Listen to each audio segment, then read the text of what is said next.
Kia ora, I'm Amanda Miller and welcome to Am and Courageous Conversations, a podcast that digs into the lives of those who are prepared to live courageously, no matter the cost. Welcome, Sir Ian Taylor. Kia ora, Amanda. Great to be here. I still love calling you Sir Ian. It's so buzzy. So in terms of people understanding the full spectrum of who you are, where you've been and what you've gathered along the way, I just want to run through some accolades and awards, okay? You were inducted into the New Zealand Technology Hall of Fame, 2009. You were named North and South Magazine's 2010 New Zealander of the Year, awarded a top honour of the ICT sector in New Zealand, and of course, well, you were knighted in 2021, but before that, in 2019, you were New Zealand Innovator of the Year, and in 2020, Deloitte Top 20 Visionary Leader. That's amazing. You know, the way I explain it is I've spent my whole life down in Dunedin and nobody's been down to check out whether that's justified or not. So it just kind of flops down from there. Everybody at work goes, they've done it again. Don't they know you? I know you, and I reckon it's amazing. Not bad for the boy, born in Northland and raised pretty much in poverty in a little town called Raupanga in Hawke's Bay. Raupanga, you know, it's really interesting. I mean, poverty was never a measure of anything back then. And, you know, I still recall you'd often open the door and there's a big bag of crayfish at the door or a whole lot of fish, you know, because it was just a community where everybody supported everybody else and it just seemed the norm. That's what I was brought up with. You were brought up with that, but somehow out of that you have done nothing but exhibit courage and conviction in everything you've done. So where did that come from in that humble little town? Well, I mean, I don't see it that way. No, of course you wouldn't. Yeah, I mean, there's nothing courageous sort of about what I do. Yes, there is. You front up and you ask people things and you do outrageously courageous or brave things. So I have the privilege of working with people who I think are courageous, people like Mike King. So I'm on Mike's I Am Hope board, his foundation for mental health for children, and I watch what he goes through. I watch what he puts in, and that's courageous. On another totally different element, you look at Rod Drury, and I can still remember Rod ringing me up and saying he's going to launch this high-tech company, he's going to take on the world. And I said, well, what's it going to do, Rod? And he said, it's going to make accounting sexy. And I thought, well, that's bloody courageous because you're never going to be able to pull that off. No, well, hold on. You have made yachting sexy. There is that. Who in the world would have ever thought that I would find watching yachts on water sail be compelling? Yeah, well, I guess we do. I will acknowledge that one. So that's what I want to just outline for everybody here or for people listening is that you have not only made yachting sexy in terms of the graphics through the company that you set up, Animation Research Limited. You did that. You made the PGA Masters, is that what I say, the champs? Yep. Look absolutely beautiful. You took us all down those fairways, or you take us down those fairways. Your company did that. You've put us in the driver's seat of Formula One cars. And if you talk about Rod Drury making big achievements, you've taken this stuff to the world. That is courage. People would say that was madness. Yeah, well, actually, I think when we first started out, people thought we were mad trying to do it from Dunedin, but it's never been difficult. And I don't sort of look at any day in the, you know, there's a wonderful Māori whakatauki ko ngā tahua o tapua e nanahi, hei to ira ora mō apopo, which translated as the footsteps we lay down in our past create the paving stones of where we stand today.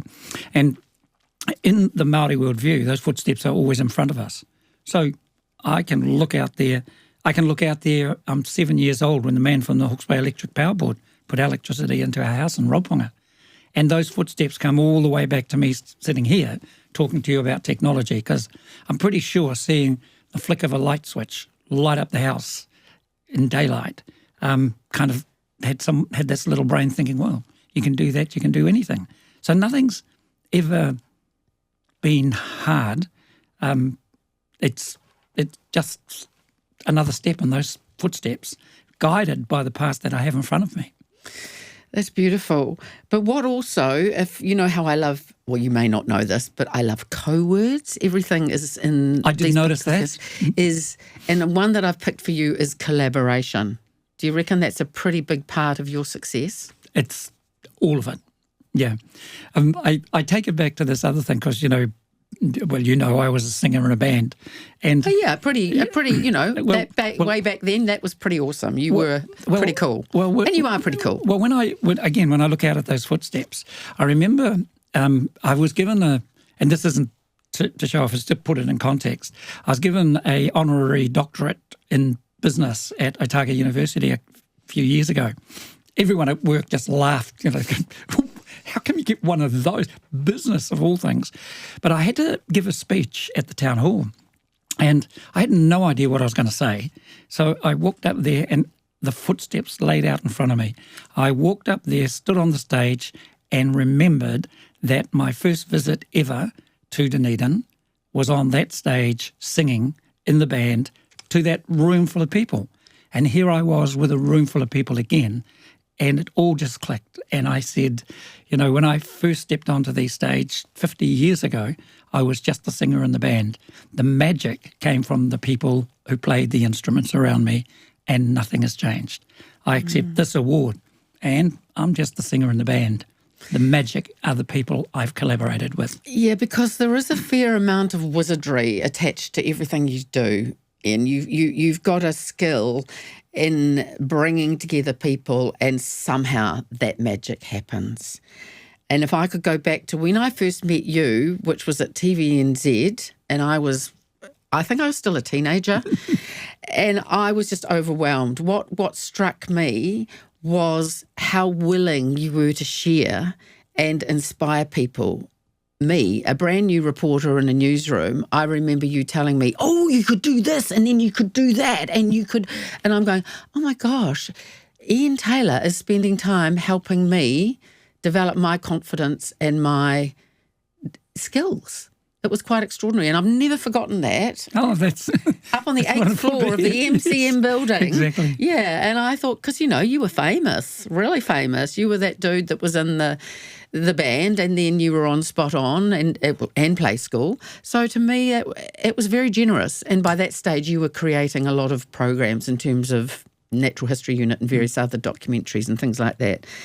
So do you recognise that's a skill that you have, that you share with people generously? Well, I've never thought of it, and thank you for that. But it just seems normal. I don't know why everyone doesn't do that. I remember one of the people who worked with me for years, Nettie. I remember Nettie saying to Nettie one day, she was explaining something, and I said, it's really funny, but I just always thought everyone thought like me. And she just burst into hysterics. Yeah, no, I don't know how many people couldn't think like you because you've got so many ideas in your head as well. So one thing I want is another to chat or talk about with you is another co-word, and that's the confidence. Do you believe inherently you've always had a sense of confidence in yourself and those other people that are around you? Is that something that is deeply ingrained in you? Oh, I think so. I've never. If I look out at those footsteps, I can't see. There was one period in all of those footsteps where doubt arrived for the first time, and it's important because I remember it was 2008. See, all those dates just sit in front of me, and we'd gone off and we'd gone on and taken on this whole thing, cricket in India, and one thing led to another, and we really got shafted in India, and the contract got cancelled in full flight, and we couldn't afford to go to court. We couldn't do it. We were in the right.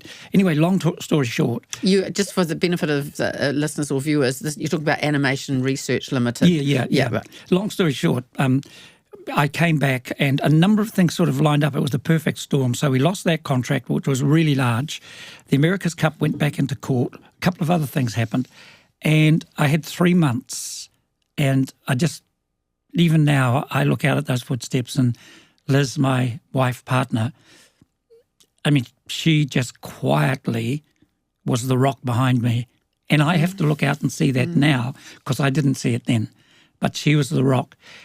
And I think that's the closest I ever got. And I remember going into work one day, Liz and I decided that we couldn't carry on. And I went in to close the place down. And I remember walking in with Liz, and she was coming to support me, and Ali, who's still with us, was sitting on the reception desk, and she had the ODT in her hand. She was reading it, and she held it up and said, "Look at this, how awful would that be?"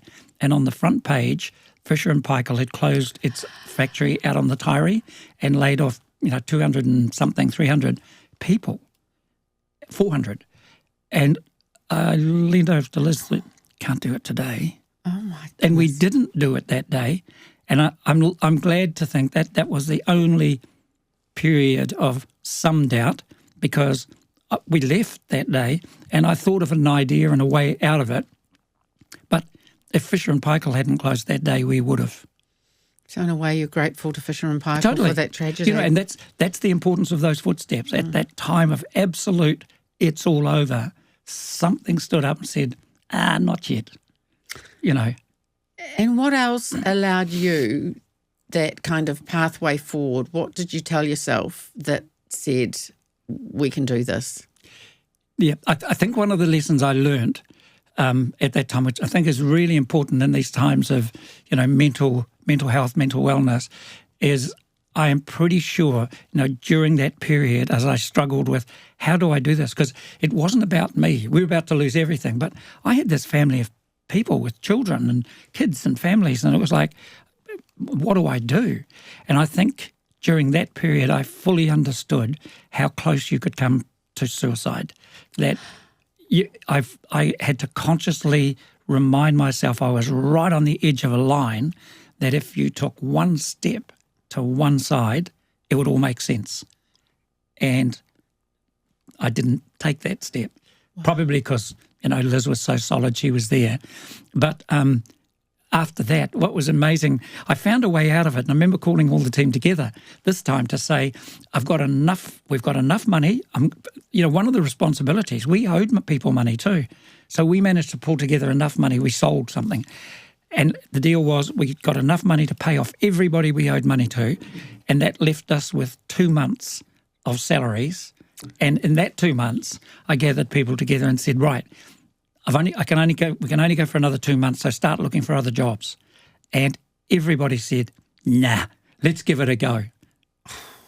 That is wicked. 2 months later, we were still there, and things fell into place, fell into line, and we're still here now. That's remarkable. I never knew that part of the story about you, Ian, and that's quite an insight into That's where the North and South magazine came from. It was in a period of real despair. And I don't know how they even found out, but they acknowledged that was an example of what could be done.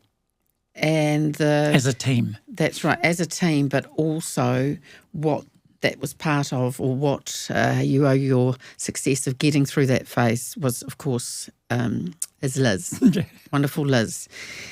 Talk to me about how that's the importance of that in terms of your family, because there's been a hell of a lot of going on in your family. And Liz has had to put up with a lot. I mean, I know Liz. Yeah. She's put up with a lot because she's from Invercargill. She's from, and you were here, there and everywhere, and another brilliant idea and off around the world.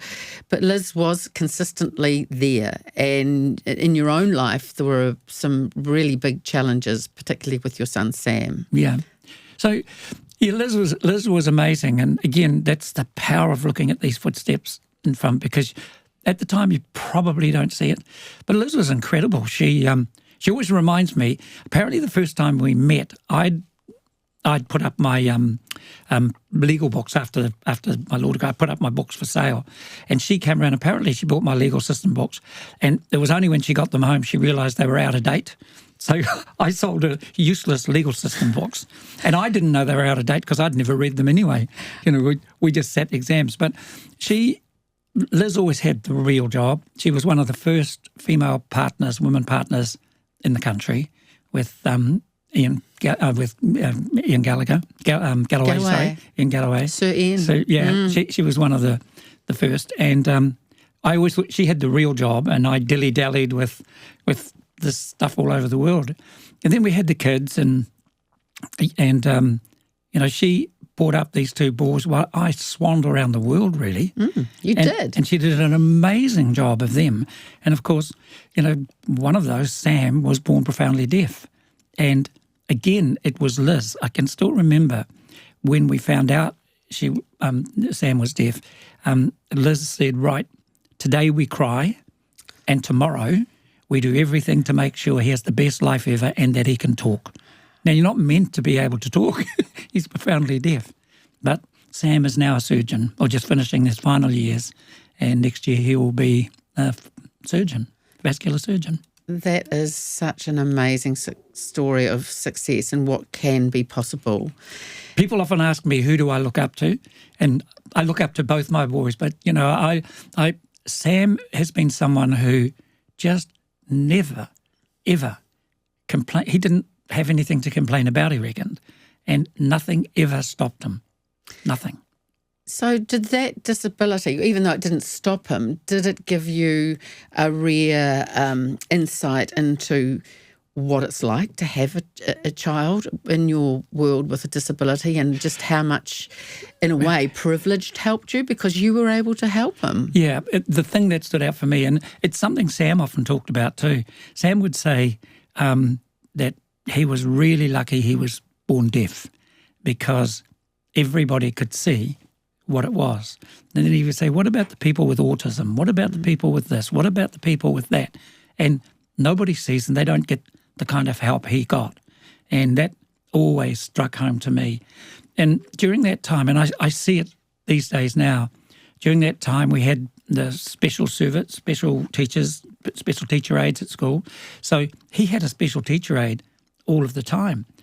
That doesn't happen now. So we're watching this thing crumble. And again, those are, as we look at our education system, there are footsteps that have been laid down that we need to look at. Sam is one of them. He's born profoundly deaf. Somehow this education system rallied around him, so he will now probably operate on half the teachers, that got him to there. So that's an amazing example. And he's not the only one. People keep talking about, our education system compared to Sweden, Switzerland, all of those. Well, I would back the team I've got. Again, I not will back, have backed the team that we've got against any of them and know they'll come out on top. So somewhere in that system, there's lessons we can learn and we're not listening to them. Do you think, though, Sam, would have had the same opportunity to have the success he's had if he had been you growing up in Rauponga all those years ago in a little humble house? No, I'm not sure, but I think perhaps maybe the more important lesson is Sam probably wouldn't have had the opportunity if he didn't have these parents who were in a privileged position to make things happen. And, I know for so many people they aren't. They aren't in that position, and they, and their children suffer because they don't have that access, and that access should be universal. So let's talk about that. There's a level of commitment that you're now giving to organisations to help others. How important is that to you after all the success that you've had, especially, te reo, your Māori, your whakapapa, all the experiences you've had? How much has that changed the path that you're now on? Pretty significantly. It's really interesting, although I never had the reo, my mum, back in the 1950s, she was a school teacher, amazing woman, mum and dad, both school teachers. But, mum would have made that decision back in those days because she was brought up in an education system where she wasn't allowed to use the reo anyway. So she was brought up in a system where she felt or knew that I had to be brought up in this English, the English-speaking world. And so she piled me off to a boarding school, all those sorts of things. And I never got the reo, even though she spoke it fluently, the aunties all spoke it. it wasn't the priority.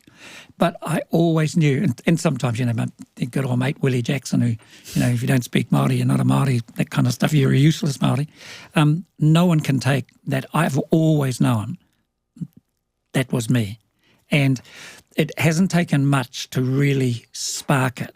And I saw a lecture about 7 or 8 years ago by a Canadian professor who'd done DNA study of the voyage, the human population migration, and her finding at the end of it all was the greatest story in the history of migration, human migration, was the story of the Polynesian voyages across to Mananui Aki, or the Pacific Ocean.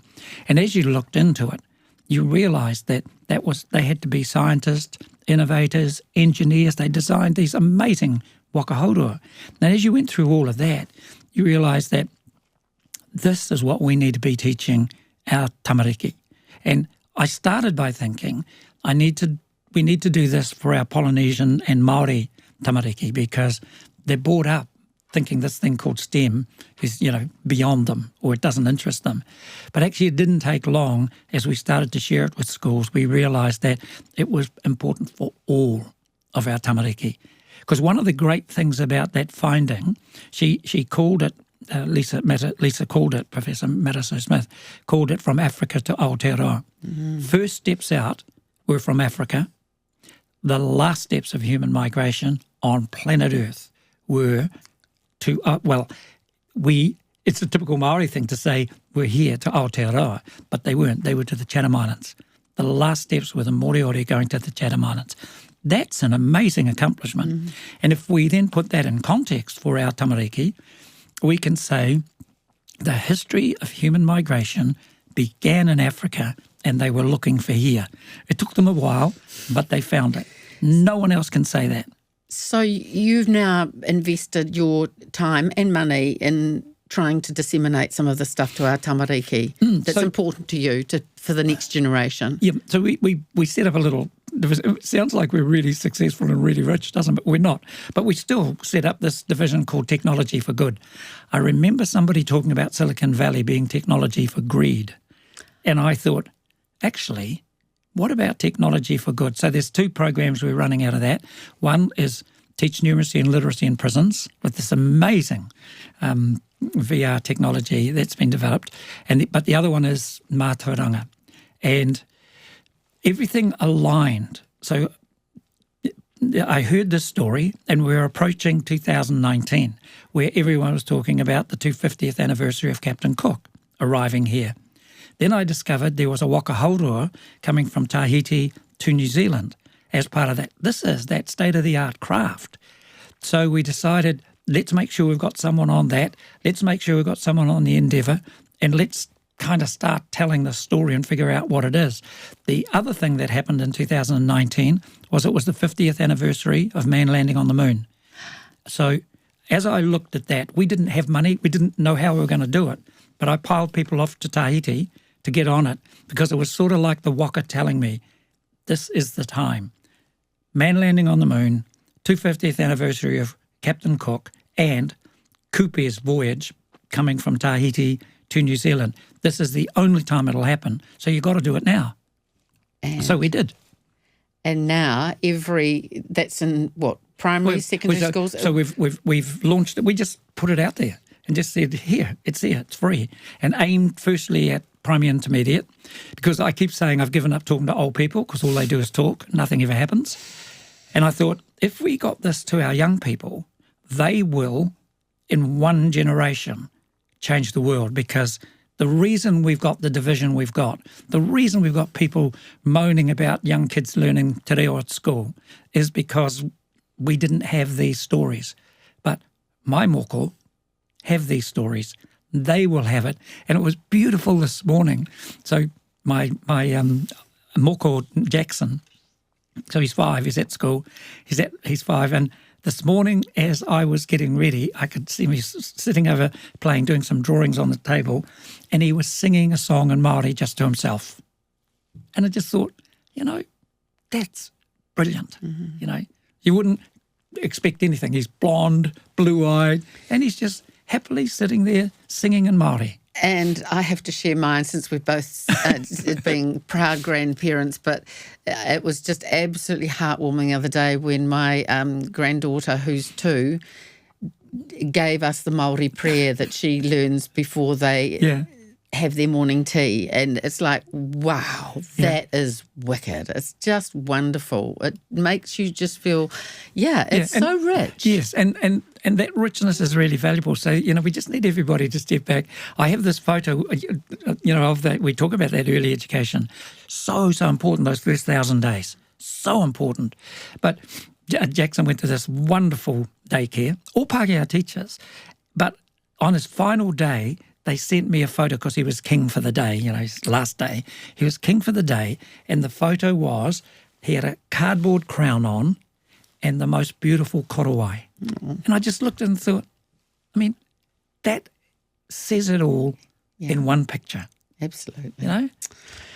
Gosh, so for you, in terms of some of that realisation about and some of that division in society now in Aotearoa, it's become quite a big part of your life. You've been doing this regular column for New Zealand Herald, which, when I alluded to this at the beginning, was where you had the temerity to hang up on a cabinet minister.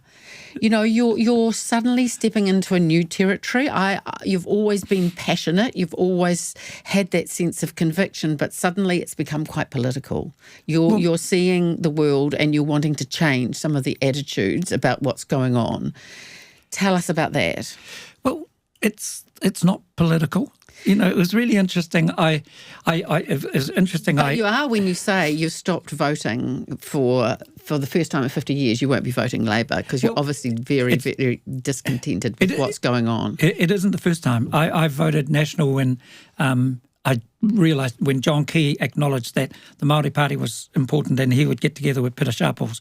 And I just thought that's the sort of dialogue we need. Just John doesn't know anything about this stuff, but let's get Peter along. He knows, and let's work together. None of this, the politics. And the other was Bill English, who I still think is, I'm not sure whether he was ever in the right party. Bill English is one of the, a real... Aberration. He's a real, a huge admiration for Bill. And he did such good work in the social... Well, that's what, the reason I voted was he brought in this whole concept of the social return on investment. And... So I did. So it's never for me been I'm voting for this party or that party. It's always been, right, there's an election coming up. Who do I think is going to do the best for the country? And then, so you do your vote, and whatever happens, you then get on with it. And, I've had some wonderful relations. I have a huge admiration for Amy Adams because I'll never forget getting a call from Amy once, and I must have said something about something they'd done. I think it was the 30 pieces of silver that they gave to Māori for and took away the broadband. So I did a whole lot of stuff about that. And she called me up and said, look, do you want to catch up? You're free this week. We could have a meeting. I thought, that's incredible. So anyway, she organised this time. I went up and there was just the two of us. And I remember sitting there and she opened the conversation with, so we are quite clearly on the opposite sides of this discussion. And before we have it, I just want to remind you, I am the minister. Now, you got 45 minutes to change my mind. Wow. How cool is that? Yeah. Well, I don't know if I ever did, but I have huge admiration for that approach, and I've had lots to do with it since. But getting back to, I guess this is a CO word, the concern you have. Clearly the whole era, the COVID isolation, all of what was going on in New Zealand was when it brought things to the head with you, with the Minister of Health, when you hung up on a meeting basically. So that has to indicate a fairly profound response to what you're not getting in terms of the benefit of this country and what's going on. I think COVID was really important for a whole lot of reasons, but during that time, I was really proud initially of the way Jacinda handled it. I mean, I travelled the world full of pride of caring for each other. All the lines were really important, and the approach. And I was really proud of the stand we took. But as it moved on, and we all went into lockdown, and again, that was just amazing. That was an amazing move, and we learnt a lot during that. But where my patience started to wear thin was 16 months later, and I'd been seeing what was being done. I could see what was possible. 16 months later, you knew it was going to come back, but our government had bathed in the glory of everybody telling them how good they were. Omicron hit, and I can remember it hit just before Christmas, and they all went on holiday. It was like, what are you doing? But I started writing these. I started on LinkedIn first, and Harold picked them up from there. Then I started getting these messages from people who are being separated from their wives having children. Then, of course, all the funerals, people dying. And those are no-brainers. If you do care, if we lived up to Jacinda's taglines, nobody would have missed a funeral. Nobody would have missed a baby. Now, if that had happened at the start of COVID, totally understood. But over 16 months, they didn't do any homework. And interestingly, working with businesses around the world for whom you couldn't stop, I could see all the homework that was being done. And we travelled the world more safely than... I remember guys travelled to the most dangerous places in the world for our team, and when they came back, I'd get a message from them, I'm in isolation in am&co. It is the most dangerous I've felt for the last whole year. So that we had all these ideas. And what it taught me was sitting out there were solutions if you talk to the right people, and that the people wanted to do it for the right reasons. What I saw quite fast was either a government or a bureaucracy went, oh, they must have something in the game, or they want to profit from this, or, we don't trust them. And that started to shift me. And where it's gone to now is it's got broader. And my message now, as often as I can share it, is we've got to stop yelling at each other. We have got to stop yelling at the farmers. We've got to stop yelling at the people, the foresters. There are solutions. There are amazing solutions out there. We need to sit and talk. And I have seen nothing in the politics I've seen over the past 3, 4, 5 months that gives me any hope that any of them have a vision. Where is the vision for the country that we can all join up in? Where's the box we tick that says, actually, you know what, this is non-negotiable? And nobody's doing it. And one of the things, we talk about tax, and I look at the tax we take in about 120, 140 billion. 50 billion of that is spent on social welfare. Now, my fear is that, a national government will start to pluck that away. You can't pluck that away. But we have to have a different discussion as how do we lower that? Health is 23 billion, education is 17. So my random idea is, imagine if that was tipped the other way. Imagine if we were spending 50 billion on education. Watch what happens to the two numbers below. They will start to drop because we'll make sure every kid is fed. We will make sure every kid is healthy, and it'll take us a generation. Why can't we tick that box? Why can't we say education is the most important place to spend money?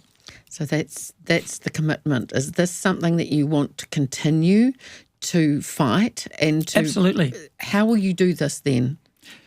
Well, I don't know. I don't know if anyone's even listening. It's Is that frustrating? Because you've always got a solution. That's one thing about you and Taylor. You'll always have a solution, but when people are not listening... Well, actually, to put that in context, it has been really amazing. There isn't a day gone past without somebody, happened on the plane this morning too, without somebody just coming up and say, you don't know me, keep it up. And I'm not quite sure what I'm keeping up, but it's just agitating lovely. Or putting stuff out there. Well, it's what a lot of people do say is what we really like. We may not share your policy. What we really like is you're putting up solutions we can talk about. And I don't mind people disagreeing, but let's put the vision there so we know what we're disagreeing about and why. And that's why I come back to our grandchildren, our moko. People ask, what was at the core of your business? It was the why. It has always been the why. Why did I set up a business in Dunedin doing technology? Because I never wanted to leave Dunedin. internet technology looked like the best way to build a business that didn't need to. Well, the why for this discussion are my moko. Everybody's moko. You just have to look at them and go, there's the why. Are we all agreed on that? Now, the how is easy. Everyone tells you it's hard, but it's easy when you've got the why. So that's the motivation, if you like. So, and if you reflect on all that you've done and all those aspects that you've contributed, there's a CO word. Here we go. What do you think was the greatest, or what has been the greatest contribution that you've made? You might still be in the process of making it. I don't think I have. I mean, I guess if I look at it, we set out in 1990 to develop a technology business in Dunedin, and we were never leaving Dunedin. We were going to do it there. Well, 33, 34 years on, it's there. And this is one of the really cool things about those footsteps, and looking at those footsteps in front of you, because you also get to see footsteps that other people lay down. So when we started ARL to take on the world, we had no idea how we're going to do it, but it looked like a lot of fun. So you knew you were going to take on the world? It was well, there's no point. I mean, I can't be in Dunedin just doing little things. You've got to take on the world. And this new thing called computers and technology, well, if you're going to take on the world, you've got to take on the world in a place that you can stand out. And I'd seen all these students at Aotearoa University who just won the World Computing Champs. So they're the best in the world. So let's get together and be the best in the world, and let's make sure we don't leave Dunedin because we like it here. Now, as I look out of those footsteps, there was somebody in 1990 who laid down another set of footsteps. His name was Tim Berners-Lee, Sir Tim Berners-Lee, and in 1990 he invented the World Wide Web, the internet. He invented the electronic highway that has enabled us to take on the world from Dunedin, and that's what we use day in, day out. That's the importance of those footsteps being in front of you. Right, but I do want to go back to you must be, does pride come into it when you look at what's happened and what you've achieved, whether it be being in the band or whether it be with the team at ARL, what is it that gives you most pleasure? Well, I guess one of the things that really stands out is that I am really, actually there's two stages to this, but I'm really comfortable in the knowledge that, our time comes to an end. We all die. And I am really comfortable that when that time comes for me, I'll be looking out going, that was really cool. That was great. And, talking about when I get pride, so I do quite a lot of speaking and I put up these show reels of stuff. And even though I play them, most every day, I'm still gobsmacked to think, there was 4 of us said, oh shit, this looks like fun, let's do it. Now look at it. We do every PGA Tour game in the world. We do all of the majors. We do 4,000 games of Major League Baseball. We do all this stuff around the world. And how did that happen? But whatever it was really cool coming. And, of course, you love those sports. You did it partly We only did sports we like. Yeah. Is there anything you didn't like that you were asked to do?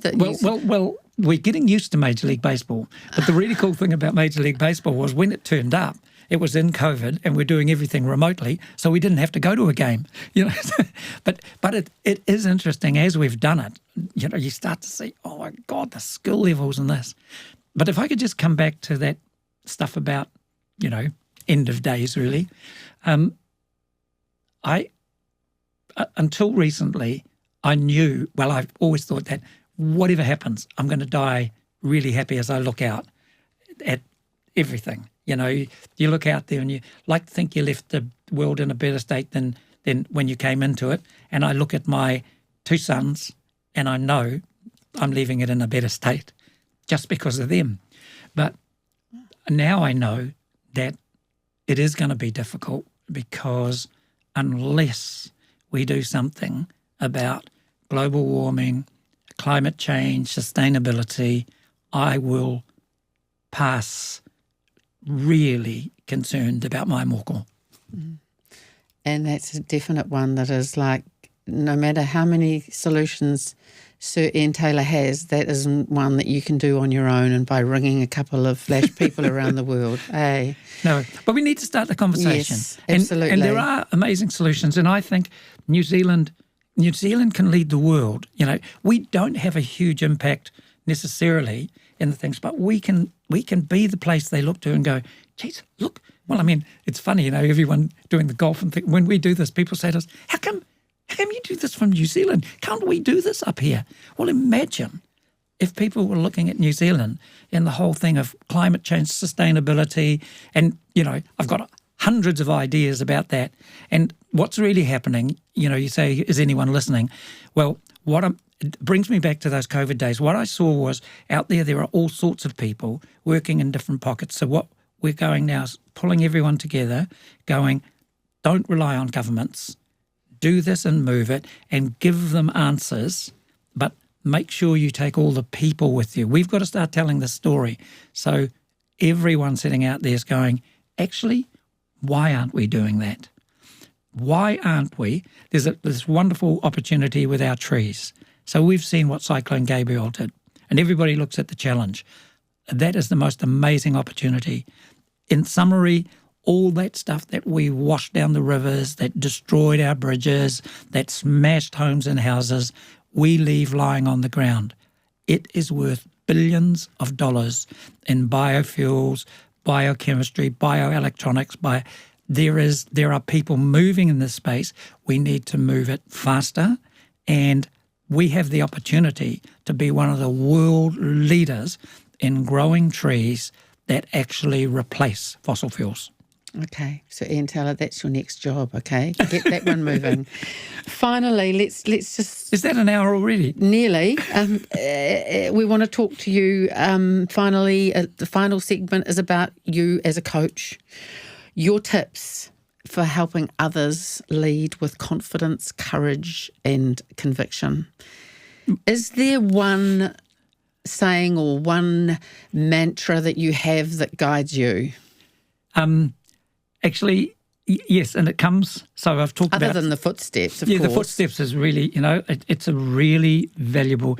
There's another thing. I have always talked about the fact that I've never ever written a business plan.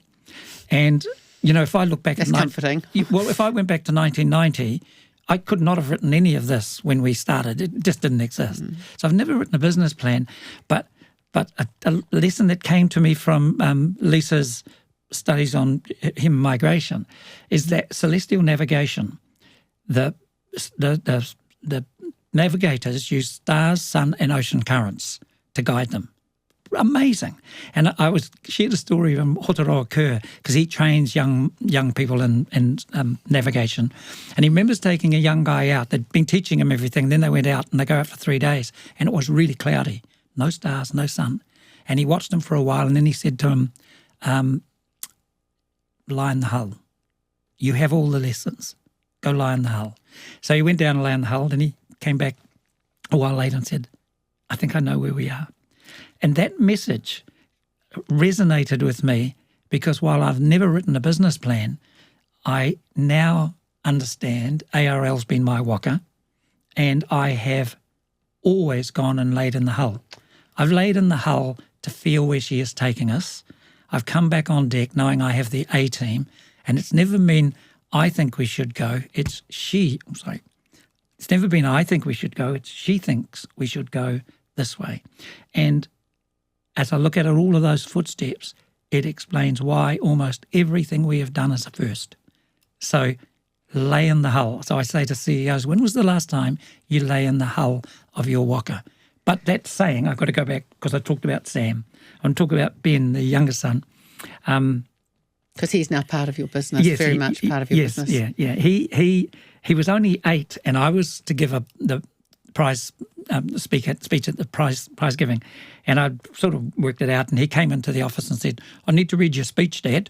So anyway, he had a look at the speech, and I always talk about dreams. You know, you have to have dreams because if you don't have dreams, when the opportunity crops up, you won't see it. So always dream. So when I saw Bill Haley and the Comets sing Rock Around the Clock, I dreamed one day I'd be in a band. Never did anything about it. But the day someone turned up at Victoria University 6 weeks into my degree and said, we need a singer in the band, I thought, oh, shit, that's it. So I went. Is that how it began? That's how it began. Brilliant. And then I remember seeing the Donna Reed show. First time I saw TV, Masterton, boarding school. I went to somebody's house and there's Donna Reed show. And I remember thinking, that looks cool. One day I'm going to be on telly. So then I get a law degree. I'm about to go and get a law job, and someone says they're auditioning for play school. Got the job, it was law, play school, no brainer, the dream. So anyway, I talk about dreams all the time. And Ben said, it's really cool, your stuff, all that stuff about dreams, but you missed out the most important part. I was thinking, an 8-year-old's about to tell me I've missed something else. I said, yeah, Ben, what's the most important part? And he said, well, Dad, you can have all the dreams you want, but they're not going to come to anything if you don't get out of bed. What about that? The wisdom of an 8-year-old. How profound is that? And I guess as I look out at those 33 years, the one thing I can be proud of is I got out of bed. Sir Ian Taylor, what an absolute pleasure it's been to have you here. Really moving, amazingly insightful. I've been really proud and honoured to have you as a friend and a mentor. You helped me in my career, and from now on, I'm going to consistently tell myself to go and lie in the hell. Don't go to sleep. You're a beautiful man. Thank you so much.